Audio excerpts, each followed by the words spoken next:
Assalamualaikum warahmatullahi wabarakatuh. Perkenalkan, nama saya Anjali Fitria, saya dari kelas 8 RMB nomor urut 1. Kali ini saya akan membahas Omikron. Pada tanggal 26 November 2021, WHO atau World Health Organization menetapkan varian B11529 sebagai varian of concern yang disebut Omikron. Berdasarkan anjuran dari Technical Advisory Group on Virus Evolution atau TAGVE atau Grup Penasihat Teknis tentang Evolution Virus. Keputusan ini diambil berdasarkan bukti yang diajukan kepada TAGVE atau TAGVE bahwa Omikron memiliki beberapa mutasi yang dapat berdampak pada perilakunya. Misalnya, seberapa mudah varian ini menyebar, atau tingkat keparahan penyakit yang disebabkannya. Nah, pemahaman saat ini tentang Omikron. Peneliti-peneliti di Afrika Selatan dan di seluruh dunia sedang menjalankan penelitian untuk lebih memahami berbagai aspek Omikron dan akan terus membagikan temuan dari studi-studi ini saat tersedia. Transmisibilitas. Belum jelas apakah Omikron lebih mudah menyebar.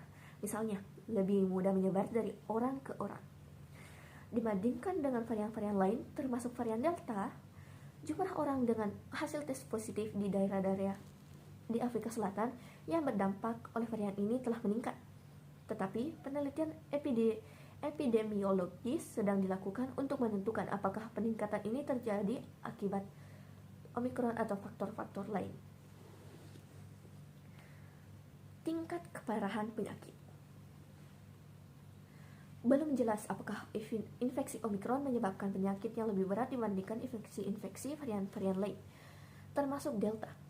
Data awal mengindikasikan adanya peningkatan angka rawat inap di Afrika Selatan, tetapi mungkin hal ini diakibatkan bertambahnya jumlah total orang yang terinfeksi, bukan akibat infeksi Omikron secara khusus.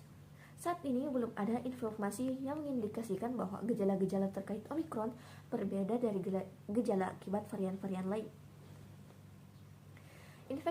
Infeksi awal yang dilaporkan terjadi pada mahasiswa, orang-orang yang muda cenderung mengalami penyakit ringan, tetapi dibutuhkan waktu beberapa hari hingga beberapa minggu untuk memahami tingkat keparahan varian Omikron. Semua varian COVID-19, termasuk varian Delta yang sekarang menjadi varian dominan di seluruh dunia, dapat menyebabkan penyakit berat atau kematian, terutama pada orang-orang yang paling rentan, sehingga pencegahan selalu menjadi langkah utama. Efektivitas vaksin.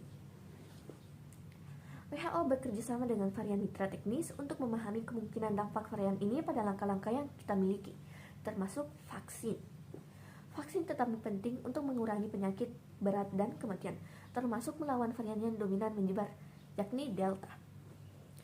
Vaksin-vaksin yang ada saat ini tetap efektif melawan penyakit berat dan kematian.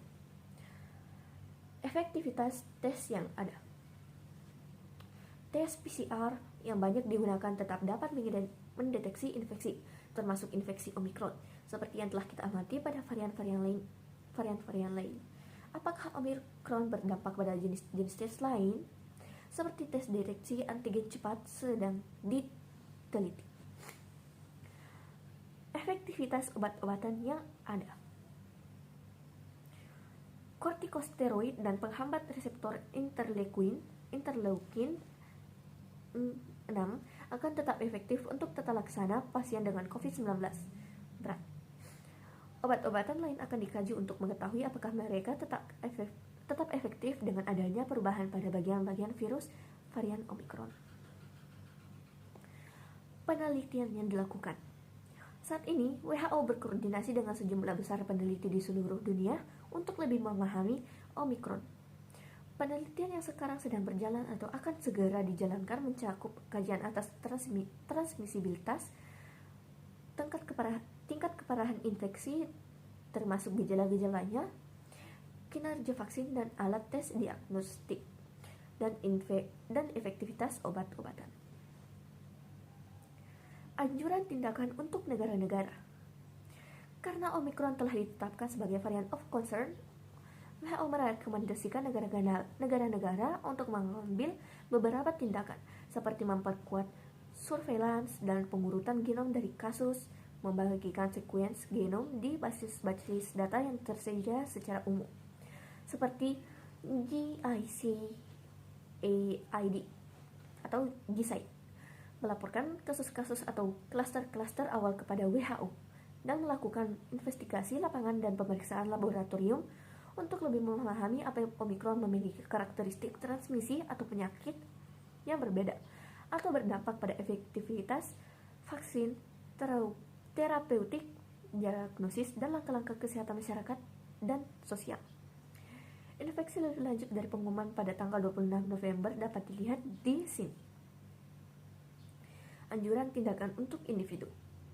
Langkah-langkah paling efektif menurunkan penyebaran virus COVID-19 yang dapat dilakukan oleh orang-orang adalah menjaga jarak fisik sejauh setidaknya 1 meter dari orang lain, memakai masker dengan benar, membuka jendela untuk meningkatkan ventilasi, menghindari ruangan berventilasi buruk atau ruangan yang ramai, menjaga kebersihan tangan, mengarahkan batuk atau bersin ke siku yang terlipat atau tisu, dan menerima vaksin saat sudah tiba giliran divaksinasi. Sekian dari saya. Wassalamualaikum warahmatullahi wabarakatuh.